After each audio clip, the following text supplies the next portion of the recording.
Hello friends, welcome back to top 53 channel. భూమి మీద అట్మాస్ఫియర్లో CO2 మోతాదు చాలా ఎక్కువైపోతుంది. దానివల్ల మనం మొక్కలను ఎక్కువగా నాటినప్పటికీ ఏం ఉపయోగం లేదు.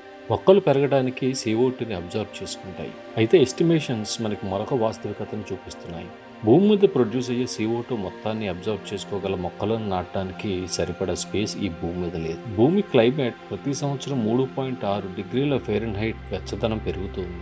అలా ఉష్ణోగ్రత పెరుగుతూ ఉండటం వలన వైల్డ్ ఫైర్స్ ఎక్కువగా రావటం, కరువు, తుఫాన్లు వచ్చే అవకాశం ఎక్కువగా ఉంది. మరి ఇలా టెంపరేచర్ పెరగకుండా ఉండాలి అంటే ఏం చేయాలి? ఒకవేళ 1.7 బిలియన్ ఎకర్స్లలో చెట్లను నాటితే మనం ప్రతి సంవత్సరం 3 బిలియన్ టన్స్ ఆఫ్ అట్మాస్ఫిరిక్ కార్బన్ని తీసేయొచ్చు.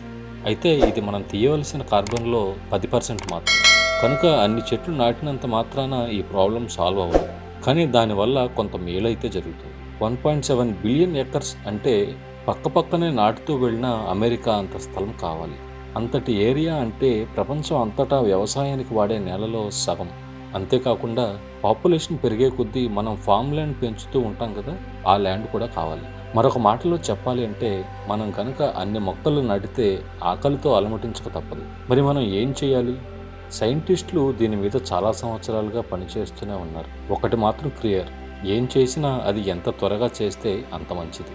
ఈ వీడియో మీకు నచ్చినట్టయితే లైక్ చేసి షేర్ చేయండి. Thanks for watching.